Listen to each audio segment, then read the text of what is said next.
Welcome to your guide to student organization financing.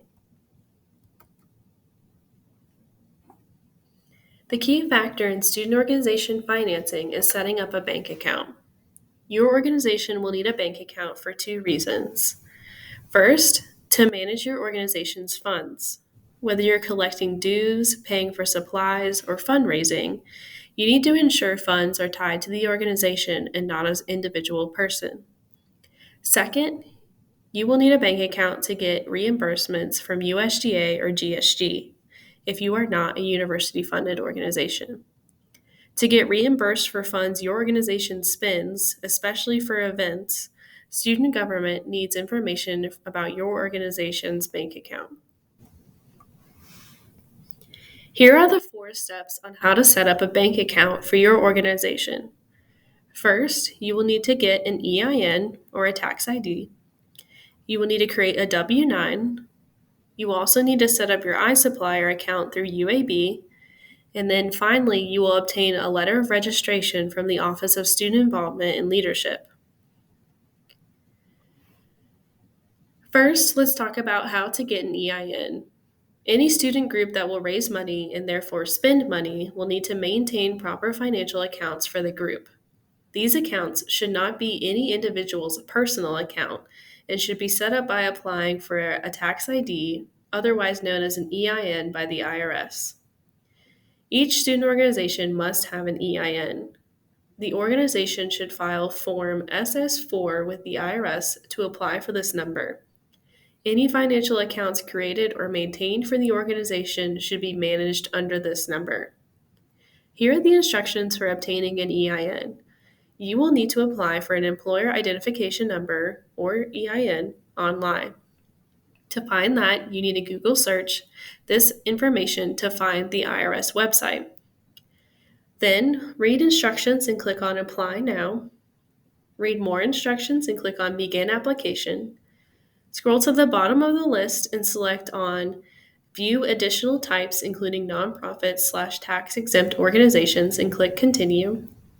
Choose either community or group, volunteer group, or social or savings club, depending on which best describes the group, and click Continue. Read the description to confirm the selection and click Continue, and fill out the rest of the required information and submit. If the above steps are followed properly, the EIN will be generated online and provide a PDF document for immediate use. Print out and retain a copy of the CP 575 confirmation.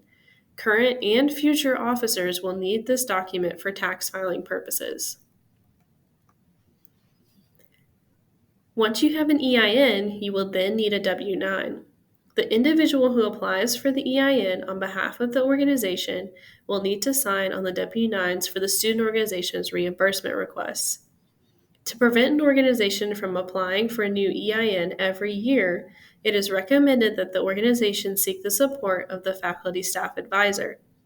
The electronic signature on the EIN of the responsible party needs to be an individual that is going to be around a few years, and that is why we recommend you connecting with your advisor to sign these documents, because that individual will also have to sign the W-9. To prevent the organization from losing the documents or having to reapply after a member graduates and is no longer active, it is helpful to identify someone with long-term association to the student organization, like your faculty staff advisor. However, this is not required. To find the W-9 document, Google search W-9 to find the IRS website. Next, all UAB vendors, which includes student organizations if being reimbursed by the university, are required to register through UAB iSupplier. Therefore, your organization will need to create an iSupplier account. The first step in the registration process is to complete the iSupplier registration request. Upon review, the organization will receive instructions for completing the registration process.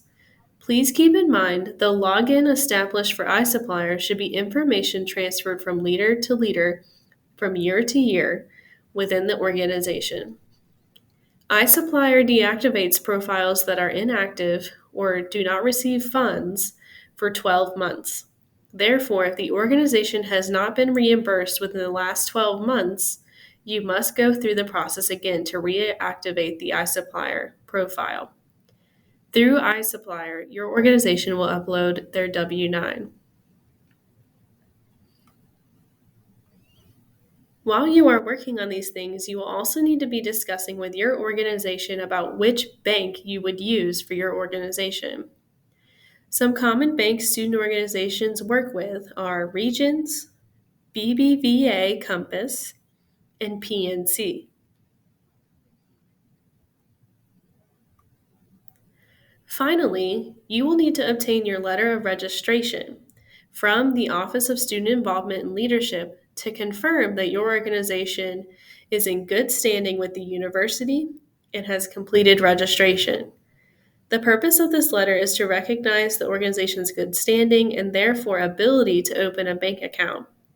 In order to receive this letter, the organization must have filed for a campus mailing address using the appropriate form within registration, as well as provide their EIN number, a copy of their meeting minutes, and lastly, the names of the individuals provided for the bank account authorization. To request a letter of registration, log into Engage, click the Forms tab at the top, search Letter of Registration, and click Start on the form. Once completed, a member from the Office of Student Involvement and Leadership will approve your request and provide you a PDF of the letter of registration in the discussion board comments. Your organization will then use this document to open a bank account.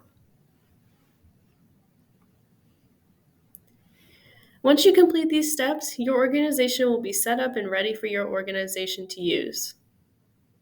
If you opted in to have a mailbox in the Office of Student Involvement and Leadership during registration, you may have your bank mail be sent here. Additionally, USGA or GSG will need your bank account information if you need reimbursements. It is vital that your organization stays organized and keeps track of these documents each year, so we highly encourage you to work with your organization's faculty staff advisor during this process. If you have any questions about setting up this process, please contact the Office of Student Involvement and Leadership.